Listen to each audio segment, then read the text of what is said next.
اعوذ باللہ من الشیطان الرجیم، بسم اللہ الرحمن الرحیم۔ شروع اللہ کے نام سے جو بڑا مہربان اور نہایت رحم فرمانے والا ہے۔ اللہ پر بھروسے کی کہانی۔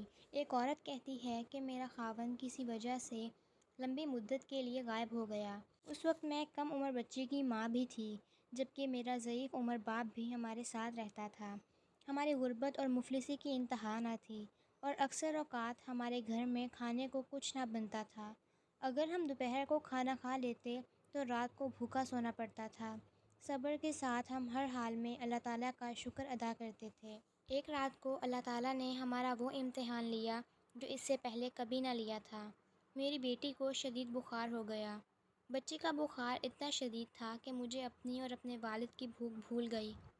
ایسی بے کسی اور لاچاری میں نے کبھی نہیں دیکھی تھی۔ بے قراری حد سے بڑھی تو مجھے اللہ تعالیٰ کا یہ قول یاد آ گیا کہ بھلا کون بے قرار کی التجا قبول کرتا ہے جب وہ اس سے دعا کرتا ہے، اور کون اس کی تکلیف کو دور کرتا ہے۔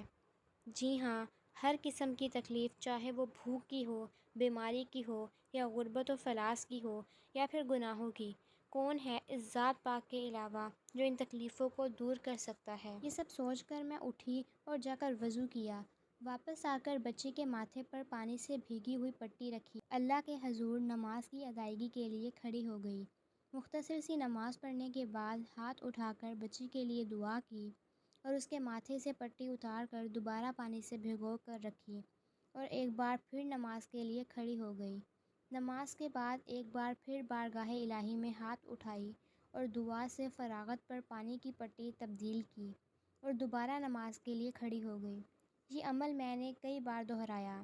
جب میں یہ سب کچھ بار بار دہرا رہی تھی تو کسی نے دروازہ کھٹکھٹایا۔ میرے والد اور میں حیران ہو گئے کہ بھلا رات کے اس پہر کو کون ہمارے گھر آ سکتا ہے۔ میرے والد نے پوچھا، دروازے پر کون ہے؟ تو جواب آیا کہ میں ڈاکٹر ہوں۔ میں اور میرے والد ہم ایک دوسرے کو حیرت سے دیکھنے لگے کہ بھلا اس کو کس نے بلا لیا ہے۔ میرے والد نے جا کر دروازہ کھولا۔ ڈاکٹر نے آتے ہی پوچھا کہ مریضہ کہاں ہے؟ ہم نے سادگی سے بچی کی طرف اشارہ کر دیا۔ ڈاکٹر نے بچی کو چیک کیا اور کاغذ پر ایک نسخہ لکھ کر میرے ہاتھ میں تھما دیا اور بولا، لائیے میری فیس دیجیے، پھر میں چلتا ہوں۔ میں نے آہستگی سے جواب دیا، ڈاکٹر صاحب، ہمارے پاس آپ کو دینے کے لیے کچھ بھی نہیں ہے، بلکہ ہمارے گھر میں تو کئی دن سے کھانا بھی نہیں ہے۔ میرا یہ جواب سنتے ہی ڈاکٹر غصے سے بولا، اگر دینے کے لیے فیس نہیں ہے تو مجھے آدھی رات کو فون کر کے کیوں بلایا؟ مجھے اس طرح کیوں بے آرام کیا تم لوگوں نے؟ ڈاکٹر کے منہ سے ٹیلی فون کا سن کر مجھے لگا کہ ڈاکٹر غلطی سے ہمارے گھر آ گیا ہے۔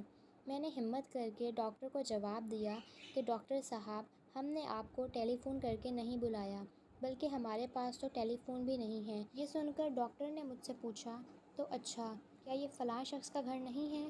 میں نے جواب دیا، ڈاکٹر صاحب نہیں، فلاں شخص ہمارا ہمسایہ ہے۔ یہ سن کر ڈاکٹر تھوڑا سا خاموش ہوا اور پھر ہمارے گھر سے نکل کر ہمارے ہمسائے کے گھر چلا گیا، اور ہم شرمندگی سے خاموش کھڑے رہے۔ تھوڑی ہی دیر گزری تھی کہ ڈاکٹر ایک بار پھر ہمارے گھر آیا۔ آنکھوں میں آنسو اور دھیمی آواز میں بولا، اللہ کی قسم، تمہارے گھر میں سے اس وقت تک نہیں جاؤں گا جب تک تمہارا پورا قصہ نہ سن لوں۔ میں نے ڈاکٹر کو اپنا پورا قصہ سنا ڈالا کہ کس طرح میں بچی کے ماتھے پر پانی کی پٹیاں رکھ رہی تھی اور اللہ کے حضور دعا مانگ رہی تھی۔ ڈاکٹر جلدی سے اٹھا اور باہر چلا گیا، اور کچھ دیر کے بعد رات کا کھانا، بچی کے لیے دوائیں اور کچھ گھریلو ضروریات کا سامان لے کر آیا۔ ساتھ ہی اس نے ہمیں بتایا کہ اس کی طرف سے ہر مہینے تک ایک تنخواہ ہمیں اس وقت تک ملتی رہے گی جب تک اللہ چاہے گا۔ جی ہاں، تو یہ تھی اللہ پر بھروسے کی کہانی۔ ناظرین، چاہے جیسے بھی حالات ہوں، ہمیں اللہ پر بھروسہ کرنا چاہیے۔